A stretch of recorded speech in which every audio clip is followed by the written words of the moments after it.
पहलन, तहलन इत्यादि। वर्ण के कितने भेद? कौन कौन? स्वर वर्ण। कैसा वर्ण? जिसके जिसे और स्वर वर्ण की संख्या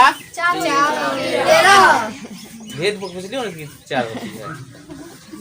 स्वर वर्ण की संख्या 13। ऐसे कौन से 2 वर्ण है जो हिंदी व्याकरण में नहीं होते हैं? दीर्घ री। क्या लिरी का दीर्घ होता है? हिंदी व्याकरण में स्वर वर्ण की संख्या 11। वर्ण का दूसरा नाम हो गया। उसके बाद बताए थे कि स्वर वर्ण के कितने? 4।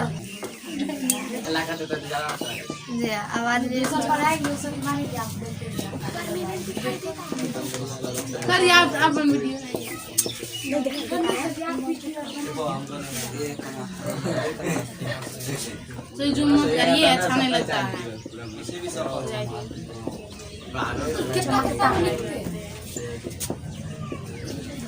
लिखते हैं हम दर्द तोरा का लाओ।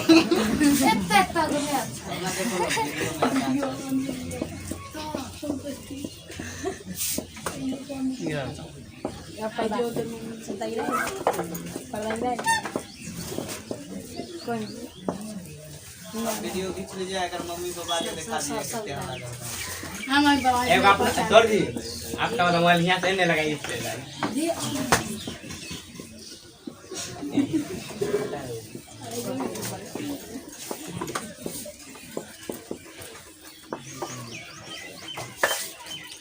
देखो, जब हम तीनों फॉर्मूला अगर हम भूल जाएं, तब इस लास्ट स्टेज में अगर ई हमको याद है तो पूरा कहानी हम इसी से याद कर लेंगे। ठीक है, पढ़िए। एक मात्रो भवेत् हरस्व। एक मात्रो भवेत् हरस्व। दौ मात्रो च दीर्घ उच्यते। त्रि मात्रो च प्लुतो गेयो। अर्ध मात्रकम च व्यंजनम। एक मात्रो भवेत् हरस्व। एक मात्रो भवेत् हरस्व। एक मात्रो भवेत् हरस्व। भवेत् का मतलब होता है। उसको क्या बोल दिए? मतलब एक मात्रा होगा तो उसको क्या बोलेंगे? हरस्व का संख्या बन गया। दो का मतलब मात्रा का मतलब छ का मतलब दीर्घ का मतलब दीर्घ ही होगा। और उच्यते का मतलब होता है कहा जाता है। कहा जाता जैसे लिखा रहेगा प ठ य आते। इसका मतलब पट का मतलब पढ़ना। यते जुट गया तो यते के लिए क्या लगाए? जाता है, तो पढ़ा जाता। अगर यही रहता ली ख य आते व द यते हो गया ना। मतलब जहां पर भी य ते जुट जाए इसका मतलब सिल से आना जाना कि जाता है, सब लाइन में लगेगा। हो गया।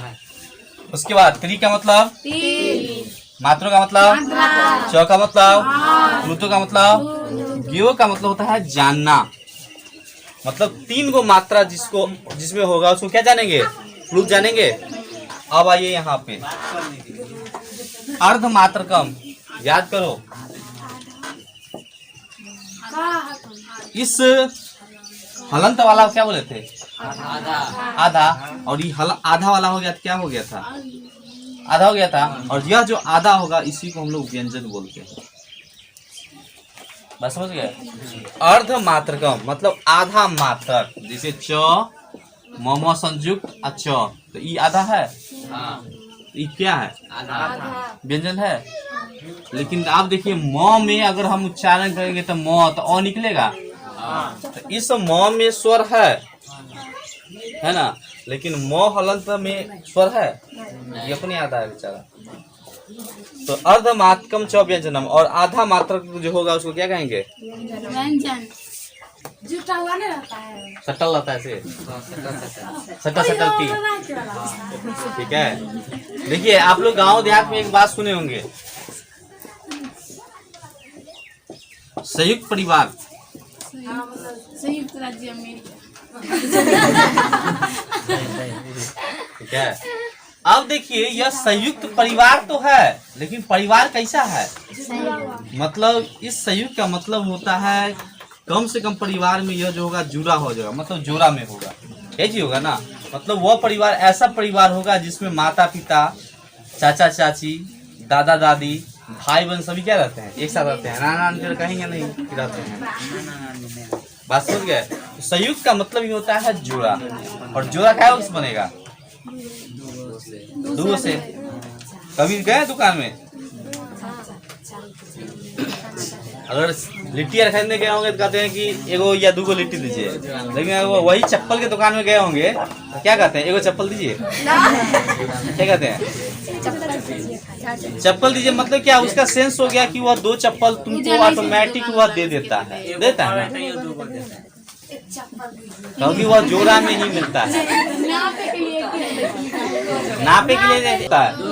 अगर इतना बात याद है तो संयुक्त स्वर याद हो गया, समझिए।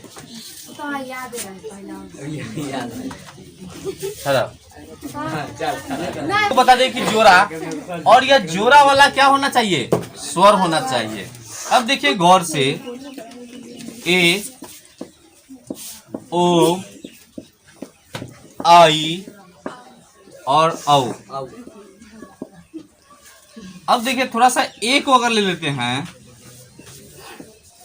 तो ओ या आ प्लस हर्षई या दीर्घई। यह लिखने का मतलब हो गया कि इससे 4 कंडीशन आएंगे, समझ लीजिए।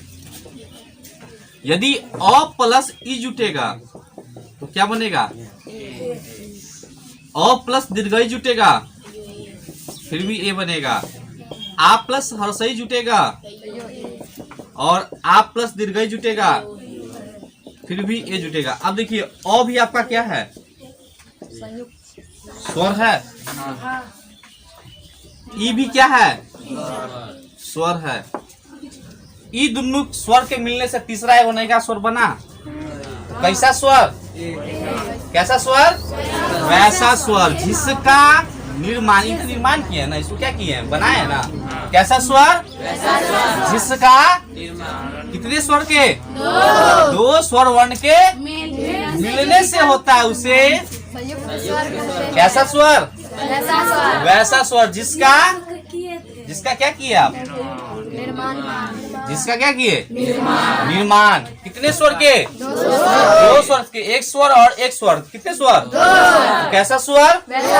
जिसका कितने स्वर के? 2 स्वर के मिलने से होता है उसे, और संयुक्त स्वर की संख्या 4 होती है। कौन कौन? ए, ओ, आई, औ। बात समझ में आ गया? तो लिखिए, सही स्वर का परिभाषा लिखिए।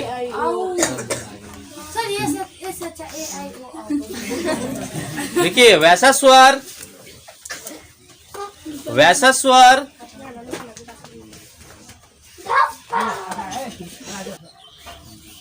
स्वर जिसका निर्माण 2 स्वर वर्ण के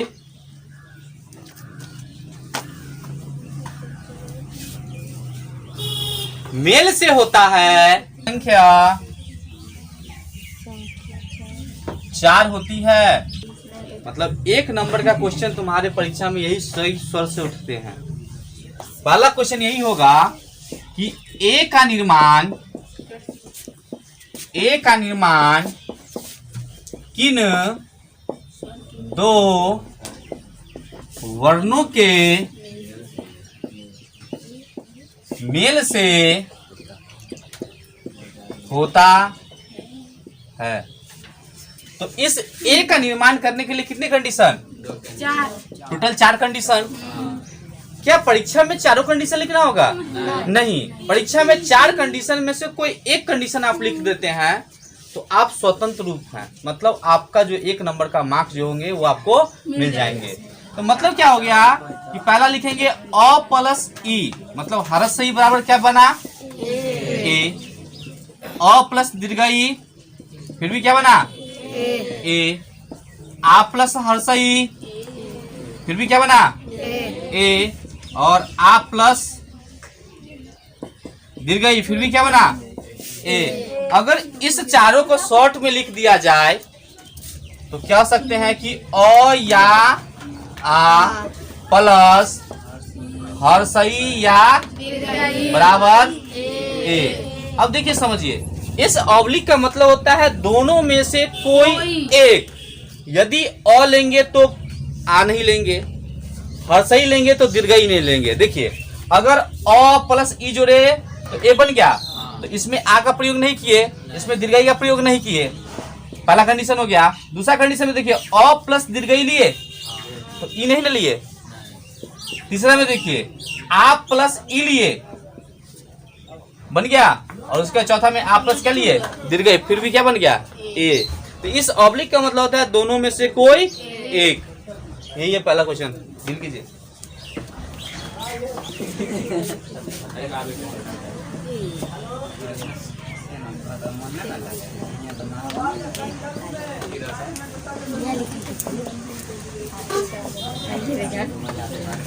देखिए क्वेश्चन नंबर दूसरा है कि ओ का निर्माण किन 2 वर्णों के मेल से होता है। अब देखिए अ प्लस उ जोड़े फिर भी क्या बन गया अ प्लस दीर्घ जोड़े फिर भी आ प्लस दीर्घ जोड़े, सॉरी हर्षौ जोड़े और आ प्लस दीर्घ जोड़े, और इसको शॉर्ट में यदि लिखेंगे तो अ या प्लस हर्षौ या बराबर। देखिए क्वेश्चन नंबर दूसरा, का निर्माण किन 2 वर्णों के मेल से होता है। इसका भी कितने कंडीशन 4 कंडीशन। अ प्लस ए जुटेगा आई, अ प्लस आई जुटेगा आई, आ प्लस ए जुटेगा आ प्लस आई जुटेगा, और शॉर्ट में यदि लिखे तो अ या प्लस ए या आई बराबर लिखे।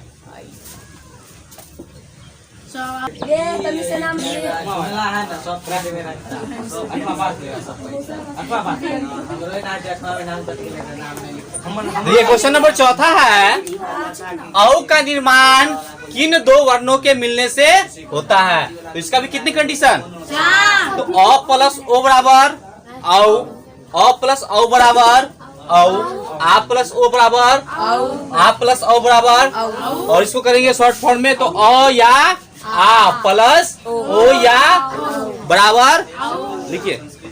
अब देखिए बताए थे कि स्वर वर्ण का संख्या 13 को होता है। अब 13 को प्रूव कर लीजिए। हर स्वर में कितना संख्या था 5, दीर्घ स्वर में 4, प्लुत स्वर में कोई संख्या नहीं थी, और संयुक्त में 4 हो गया। तो 4 और 4 8 और 4 12 और 1 13 हो गया। 13 स्वर बताए थे, 13 को स्वर फुट गया ना। कहाँ से? ओ 5 4 9 एक ने हो गेला 5 4 9 और 4 ठीक है, 13 स्वर हो गया। यही आपका था स्वर। कहीं कहीं पर बहुत सारे टीचर कहते हैं कि स्वर के यही 13 तो फिर कहते हैं संख्या है, लेकिन यह प्लुत में इसकी संख्या गिन देते हैं या दीर्घ में संख्या जोड़ देंगे, और जो कि आगे ये आपको पता नहीं चलता है कि कहाँ से आता है। ठीक है, तो संयुक्त का देख लिया ना, जोड़ान बन गया। पहला आपका एक स्वर कंप्लीट हो गया फर्स्ट। उसके बाद लेसन फर्स्ट आप लोग पढ़िएगा बुक का, क्योंकि एक सेक्शन बुक का पढ़िएगा, एक सेक्शन ग्रामर का पढ़िएगा, तो आपके लिए प्लस पॉइंट है कि ग्रामर भी आपका मजबूत हो जाएगा और बुक भी मजबूत हो जाएगा। बस समझ गए। कल आप लोग बुक लेके आइएगा, बता देते हैं ना।